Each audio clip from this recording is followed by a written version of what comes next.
Na mtazamaji, karibu tena kwenye Majira ya EBN Saamoja. Jina langu ni Mwaka. Karibu kwa taarifa ambazo tumekuandalia kwa sasa, Majira ya Saamoja, na karibu kwa taarifa kuu. Na tukianza na taarifa ambazo hii leo tumeziangazia, kipaumbele ni kwamba mwaka mmoja umeweza kuidhinishwa na Rais William Ruto wa Hustler Fund, ambapo Rais William Ruto ameongoza maadhimisho hayo ya mwaka huu wa mkopo wa Hustler Fund katika ukumbi wa Green Park hapa jijini Nairobi. Kwenye maadhimisho hayo, kumbuka mtazamaji, ni kwamba rais amesema Wakenya waliokopa na kurejesha mikopo hiyo watapata faida ya mara 2 ya mkopo wao pamoja na walioelekeza kufikia Ijumaa. Hata hivyo, mwanaripota wetu Dennis ametuweza kutuandalia ripoti kamili kuhusiana na uadhimisho wa mwaka mmoja wa Hustler Fund. Hustler ni watu ya ajabu, wanaendelea kulipa, tunawapongeza. Rais William Ruto ameongoza sherehe za kuadhimisha mwaka mmoja tangu kuzinduliwa kwa hazina ya Hustler katika kituo cha Green Park, kaunti ya Nairobi. Hazina hiyo ilikuwa miongoni mwa ruwaza ya Ruto kupiga jeki wafanyabiashara wadogo, huku wateja milioni 21.2 wamejiandikisha kwa huduma hiyo ya mikopo kufikia sasa, na jumla ya shilingi bilioni 36.8 zikiwa zimetolewa. Tuweze kufika hapa leo katika maadhimisho haya ya anniversary ya kwanza ya Hustler Fund. Mimi nataka niwaambie wale wote wamehusika na mpango huu, pongezi kwa kazi mzuri mliofanya, kwa sababu tulikubaliana ya kwamba tutabadilisha taifa letu kwa utaratibu na hatua kwa hatua tutahakikisha ya kwamba tunasongesha taifa letu katika kiwango kinachofuata. Wakati wa kuadhimisha mwaka mmoja wa Hustler Fund leo, Ruto amesema serikali siku ya Ijumaa itawazawidi wakopaji milioni 1.2, hazina inayolingana katika akaunti yao ya akiba ya muda mrefu katika uwiano wa shilingi 1 kwa shilingi 2 zinazowekezwa. Zaidi ya hayo, rais amefichua kwamba shilingi bilioni 28 tayari zimerejeshwa, huku shilingi bilioni 1.9 zikiwekezwa kupitia hazina hiyo. 50,000 ambazo tunajenga kufikia Januari, tutakuwa tumefikisha manyumba 90,000 ambazo tunajenga, na nia yetu ni kuhakikisha ya kwamba in the next 5 years we will have 500,000 Kenyans working in our housing development plan, because we committed ourselves to make sure that we use housing to grow jobs and to grow opportunities for employment in our country. Vile vile tuko na mpango mzima wa kuhakikisha kwamba we export our labor so that we can enhance the earnings of Kenyans. Tuko na mpango ya digital jobs ambayo sasa iko tayari. Wabunge wamepitisha sheria jana, na mimi nitaweka sahihi next week so that we can unlock the potential of digital jobs using our ICT hubs, 1,450 countrywide.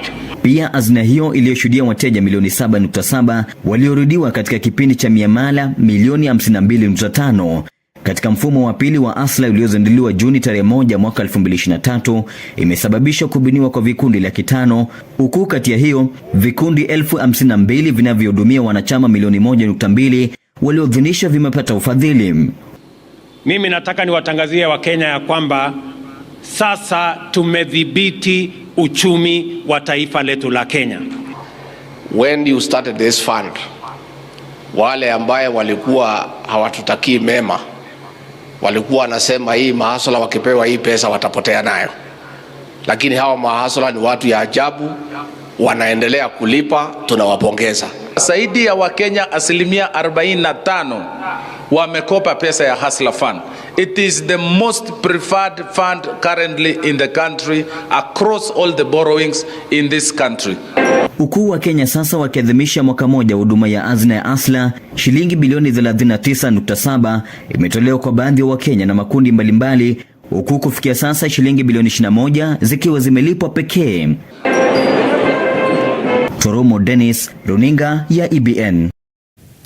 Na shukrani Toromo Dennis kwa ripota hilo. Na tukisonga mbele, baadhi ya wakazi wa wadi ya Lego Kusini Mashariki katika kaunti ndogo ya Lego Usonga, kaunti ya Siaya, waliandamana wakilalamikia hali mbaya ya ubovu wa barabara ambayo imeweza kukua mbaya kwa muda ya Kangoma Kagelo, wakiongozwa na Frederick Rianda. Wakazi hao wa kijiji cha Pap Oriang walilalamikia kuwa usafiri katika barabara hiyo umekuwa ukilemaza shughuli mbalimbali, huku wafanyabiashara wakishindwa kusafirisha bidhaa zao kutokana na ubovu wa barabara hiyo. Sasa wamemtaka mwakilishi wadi wa eneo hilo Scholastica Maduo kuvunja kimya chake ndani ya wiki moja na kuhakikisha kuna barabara hiyo imekarabatiwa. Shida ambayo tuko nayo hapa leo, barabara ni mbaya kutokea Bardi mpaka Nyangoma. Zaidi ya hapa Paporiang hapa ni mbaya kabisa. Sasa tunaomba mama utoke nje utusaidie kama watu wa Southeast. Kuje uangalie barabara, kama sio hivyo kura ya Paporiang imelala ama imelala. Shida yenye tuko nayo hapa, tunalilia barabara. Hii barabara imefanya hatuwezi pata kazi, hata magari zenye zinatuletea vitu za duka zinakwama huko Nyangoma wakisema hii barabara ni mbaya. Kwa hivyo saa hii tunaomba mama ajitokeze akuja tutengenezee barabara. Barabara imefanya hata waume siku hizi hatuwapati. Wanasema hakuna kazi inaweza fanya wapate pesa, walete chakula ili kazi iende sawa sawa. Wamama tumekataa, hatutakurudisha kama uwezi kuja na ukuje ututengenezee barabara. Ni kweli ama ni uongo? Kuna shida mengi katika eneo hii ya Paporiang hapa hivi. Tuko na mashida mengi sana kuhusu mambo ya barabara. Hatuna hata mtu akigonjeka katika eneo hii ya Paporiang kumpeleka hata kwa hospitali inakuwa ni shida. Maana ya kwamba barabara hii ndio inatuletea shida, na barabara ndio inafanya kila kitu. Iwe ni maduka, hospitali, shule, kila kitu barabara ndio inatusaidia. Lakini huyu mama hataki kuzingatia maisha yetu kama watu wa Paporiang, wakaji wa hapa.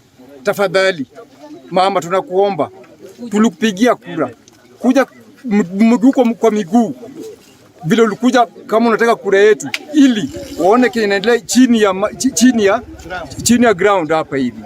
Tulipeleka MCA yetu katika hii ruti yetu ya Kogela, katambia mapema sana atatutengenezea. Tumengojea, tunaangalia, watu wamenyamaza tu.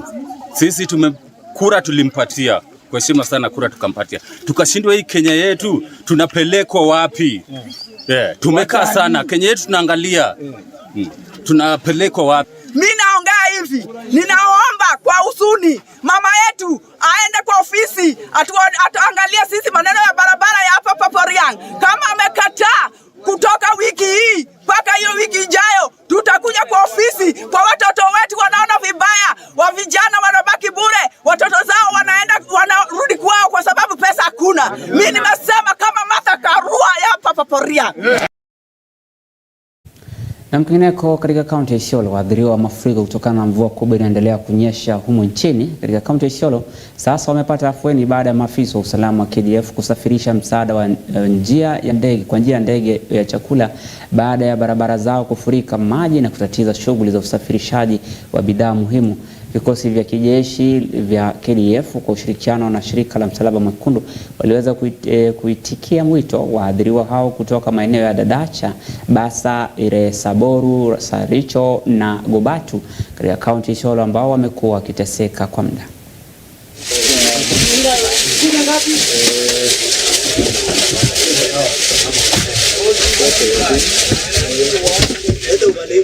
Like one week ago, our governor launched relief food for all those who are affected by the floods. That is for 10,000 households. But that was just a start. You know, we followed the data which we did collection with our lead partner, that is Kenya Red Cross. This is not just the end. As a government, we care for our people. And I want to assure the people of Isiolo County that this is the government that cares for its people. As you see here today, we have this aeroplane here, which will do the air droppings in those areas.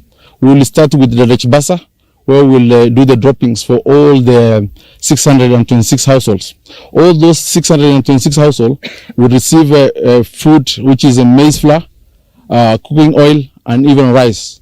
And on top of that, they will receive mosquito nets, as I mentioned.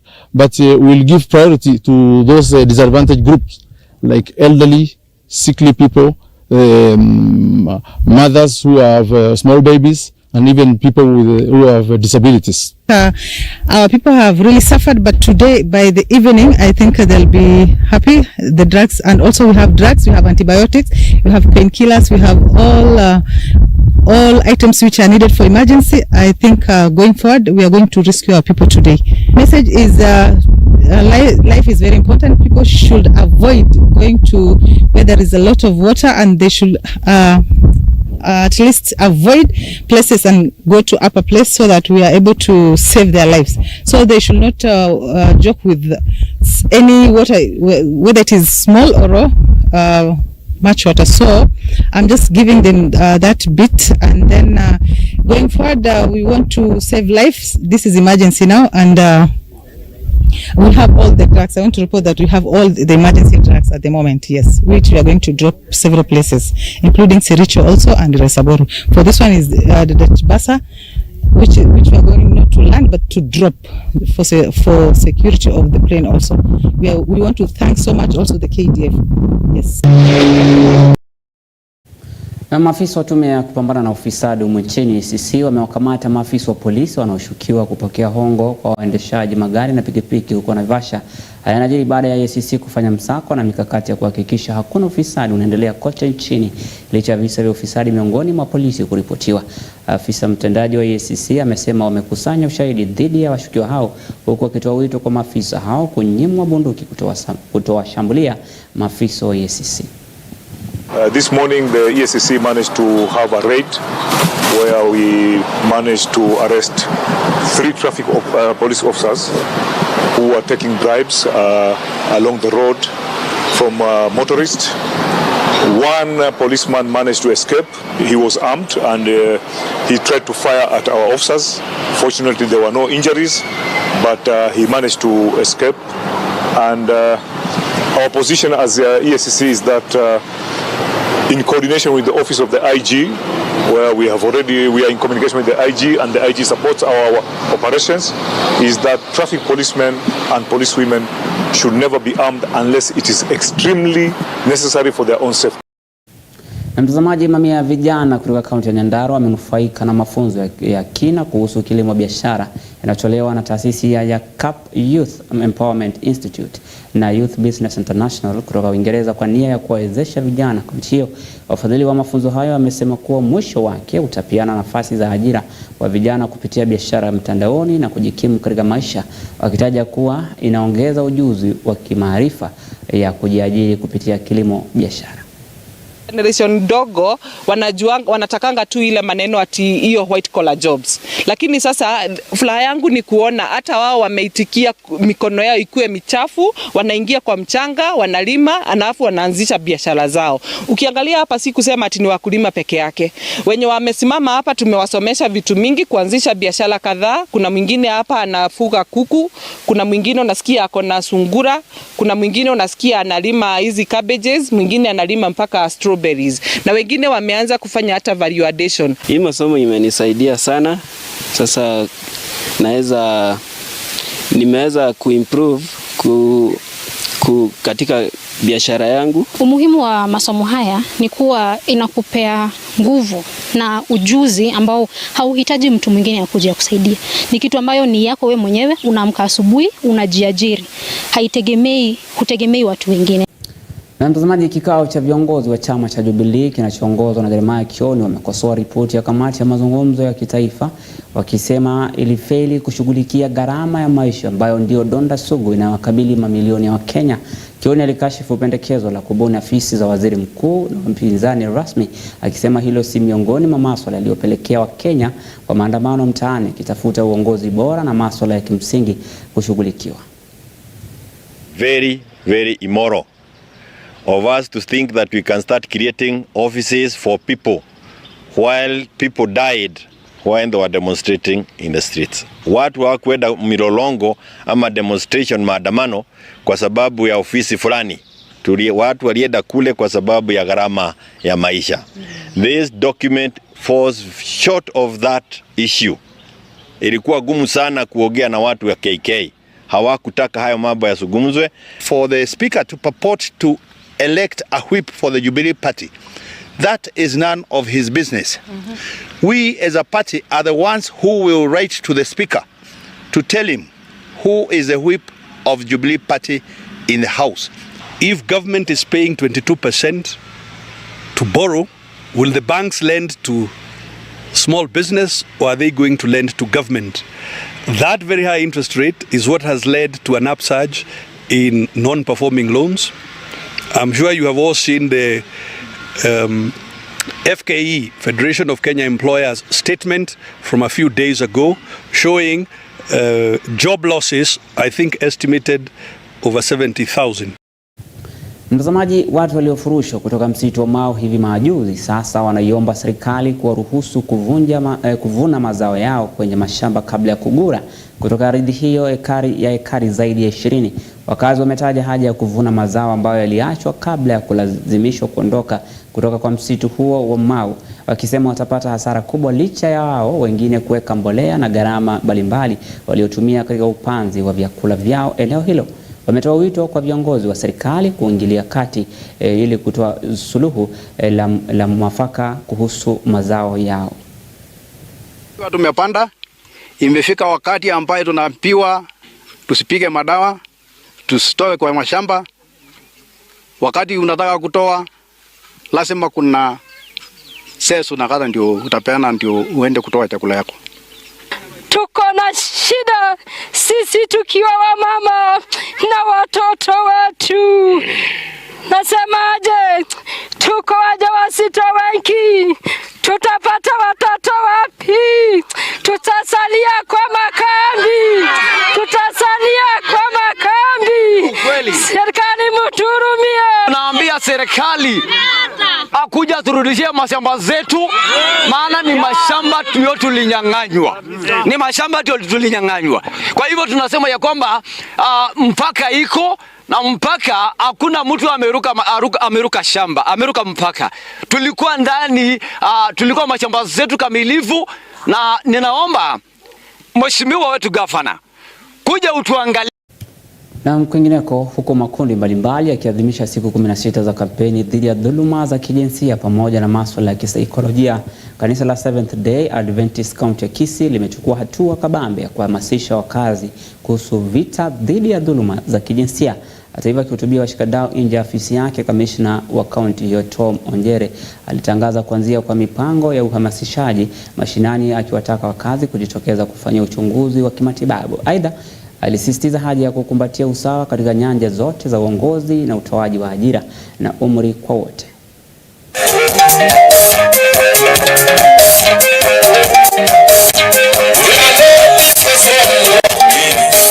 Si mmefurahia sisi tumekuja hapa leo? Ni kwa nini tuko hapa? Mumeona hao wakili mbalimbali ama daktari ndio wakuwa hapa leo, walifanya nini? Walisoma, si ndio? Wametoka Kenya, kila sehemu ya Kenya. So nataka niwahimize wazee na wamama, tupeleke watoto shule 100%. Watoto waende shule. Na mkwineko, walimu wa sekondari ya msingi nchini chini ya mfumo wa umilisi wa CBC eneo bunge la Kandui, kaunti ya Bungoma, wameandamana wakilalamikia kucheleweshwa kwa ajira rasmi kutoka kwa tume ya kuajiri walimu TSC. Walimu ambao pia wamelalamikia ubaguzi wakati wa ajira, wametaka TSC tawi la Kandui kuzingatia usawa kati wa ajira na kuajiri rasmi. Walimu wa GSS, we want to demand the government kwamba to employ on permanent and pensionable terms. Tumeumia sana ya kutosha. Mimi nikiwa hapa ma 2016 graduate. Watoto siku hizi wa juzi tu 2022 graduates wanapata letters za PNB being dished up by the MPs, wanawapatia wale ambao karibu nao. Sisi wengine tunabaki tukilia. We are not sons and daughters of lesser gods. Sisi pia tuna demand kwamba the government must and it must confirm us. Nobody here Hawa Bungoma tumekataa ku renew, we can't renew. They must just confirm us. Yes. Number 2, we can't work in such an environment ila primary. Hiyo nayo tumekataa. Hapo sio mahali ambapo walimu wa degree wanafaa kukaa. Huko tumekataa. We cannot, hatuwezi kubali watoto wetu wakuwe wasted. Hawezi tumiwa kama control experiment. Hiyo tumekataa. Watoto wapelekwe, let the pretend about it. We want our Secretary General Akelo Misori to take it up and to present this memorandum. We will be presenting ours to the county director TSC Bungoma, and then we will take a copy to the national office, to the Secretary General Kupet, ili waone mambo yetu inatuhusu Bungoma kama JSS, that we are failed and nothing is working out.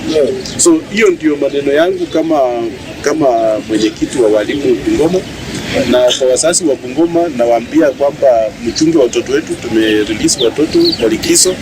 77 days is not a small amount of time. Mchunge watoto Bungoma, we are in the news for all the wrong reasons. Tusikue na mimba za mapema. CBC. Yes. In secondary school, and Professor Makofa knew this, we have semblances of workshops, laboratories, and ICT rooms. So we want our, and as such, the government wasted a lot of resources building classes in secondary schools. Na mtazamaji, tukisonga mbele huko Kilifi, ni kwamba huku ulimwengu ukiendelea kuadhimisha siku 16 za kupinga dhuluma za kijinsia, serikali ya kaunti ya Kilifi imejiunga na ulimwengu mzima kwa kuanzisha kampeni ya siku 16 ili kuhamasisha umma kuhusu athari za dhuluma za kijinsia. Haya yanajiri baada ya kuongezeka kwa dhuluma za kijinsia katika kaunti. Kampeni hiyo itaendelezwa katika maeneo bunge yote ya kaunti hiyo, huku ikilenga kutoa mafunzo kwa makundi ya vijana ili kumaliza visa vya dhuluma ya kijinsia.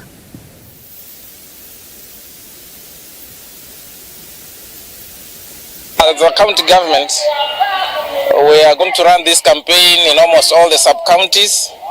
We are here today because this is one of the hot spots we have in Kilifi County. Matangoni is one area where these early pregnancies is very rampant. So we are here today, joined with different stakeholders, and the county government of Kilifi, through His Excellency the Governor, we have decided and made a decision that we are going to empower our youth. I think this is one of the things we are doing, because apart from the civic education that we have and apart from all these meetings we shall have in all the sub-counties, it is very important again to look at the affected boys and girls, because we are not talking about girls only. We are talking about even the boys. Hawa wanaume pia, vijana wanaume pia wako na changamoto. So kama serikali ya county tuliamua ya kwamba tutawekezea katika vocational training centers ama vyuo vya ufundi, na vyuo vya ufundi viko na trades tofauti. Kuna trade tests, kuna certificates na kuendelea mpaka kwa diploma. Na tumesema kwamba through the VTCs wale wanafunzi ambao wanasomea wanaweza enda mpaka wakafanya diploma na degree baadaye. So kunayo career path. So tumefungulia milango, na kama county government tumesema kwamba vijana wote ambao the most vulnerable, we shall take it very very seriously. Wale vijana ambao wamepitia hizi shida za GBV, tutahakikisha kwamba wamepitia katika hizi vyuo free of charge. It is a declaration that as a county government we are going to take the most vulnerable groups of societies. Sisi tunajua wataweza kufanya kazi na watajisaidia. I think that should be the rallying point as a county government. We want to do civic education because this is a moral problem, it is a legal problem, it is basically a religious problem. Na tukisonga mbele, visa vya wizi wa umeme vimeongezeka katika kaunti ya Machakos, huku takriban mita 442 za umeme katika kaunti hiyo ambazo bado hazijathibitishwa zikiwa hazijulikani zilipo. Hatua hiyo imepelekea kuongezeka kwa bili za umeme inayotozwa kwa kaunti hiyo. Kwa mujibu wa waziri wa ardhi kaunti ya Machakos na Daniel Nganga, ni kuwa ameagiza kampuni ya umeme ya Kenya Power kukata mita hizo za umeme ambazo hazijathibitishwa, hatua itakayopunguza gharama ya matumizi ya umeme kwenye kaunti hiyo. We found an accumulated bill of approximately 95 million, which I believe currently has shot up to about 105 million, and we have paid about 62 million so far. In our manifesto, Our Excellency Governor Mwaka campaigned on the platform of promoting a 24-hour economy to ensure that the county is lit with 2,113 street lights and almost 1,000 floodlights, which are currently in operation and serving wananchi. And for those that have had challenges, we are repairing them such that by the 12th of December, we shall have all the lighting working across Machakos County. 437 account meters were not verified with a debt of about 29 million. Some meter numbers were noted to have been stolen, like one that had been stolen in Tala Bus Park, which was reported under OB number 21/15/11/2022. The meter number is 607-674-72. And we have noticed that that meter is actively being used somewhere across Machakos County, not by our own government, but people benefiting themselves, and the charges are being levied on the county government. Mtazamaji, baada ya hoteli ya Pinewood iliyoko Diani kuvamiwa mara 3 ndani ya mwaka huu kutokana na mzozo wa umiliki wa hoteli hiyo, washikadau katika sekta ya utalii mkoa wa Pwani wameitaka Wizara ya Usalama na ile ya utalii kuingilia kati na kutoa suluhu mwafaka ya kudumu kati ya benki ya KCB na hoteli hiyo. Washikadau hao wamesisitiza kuwa uvamizi huo wa mara kwa mara unatishia pakubwa sekta ya utalii sawia na kuwafukuza watalii. We are a country governed by the law and must therefore not allow such anarchy to prevail within the delicate hospitality sector. We call upon the government, and most importantly the CS Interior and the CS Tourism, to rein in and protect the sanctity and the image of this destination. We demand immediate arrest and prosecution of the culprits and parties involved in such heinous acts. And at the right time, we'll be moving the appropriate forums, the appropriate courts, to ensure that whoever was behind this has to be answerable. Someone has to be liable.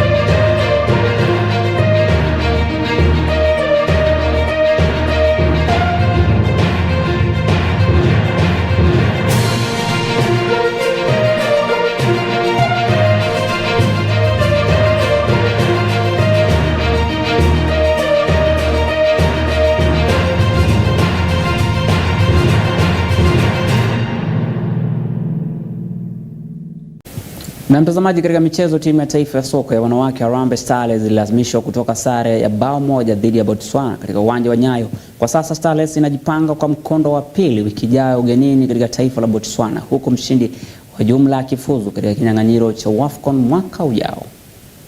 Kwanza ina slow attack. Na ndio maana tunaona kwamba kidogo Harambee Starlets wana struggle pale mbele kuleta ile shambulizi ambalo linaweza kuwa kama ni threat kabisa. Haya, anaingia kwa mara nyingine tena Ditebe. Anakosa adabu za ugenini. Kitumetse Ditebe anaachilia fataki ya mbali kabisa, aliunawa ndani ya klabu ya Slavia Prague. Majolin Nekesa Wafula ana kwa macho na Sedilame Bosija. Taifa limesimama, taifa linasubiri. Anarejesha taifa. Majolin Nekesa Wafula anafunga goli la kusawazisha tu. Naam. Ikiwa imesalia Namira Express. Janet Morabundi jaza kule mtameonawa, mwamuzi anasemaje? Faida ya Harambee Starlets. Violet Nanjala anakosa penalti kubwa sana. Violet Nanjala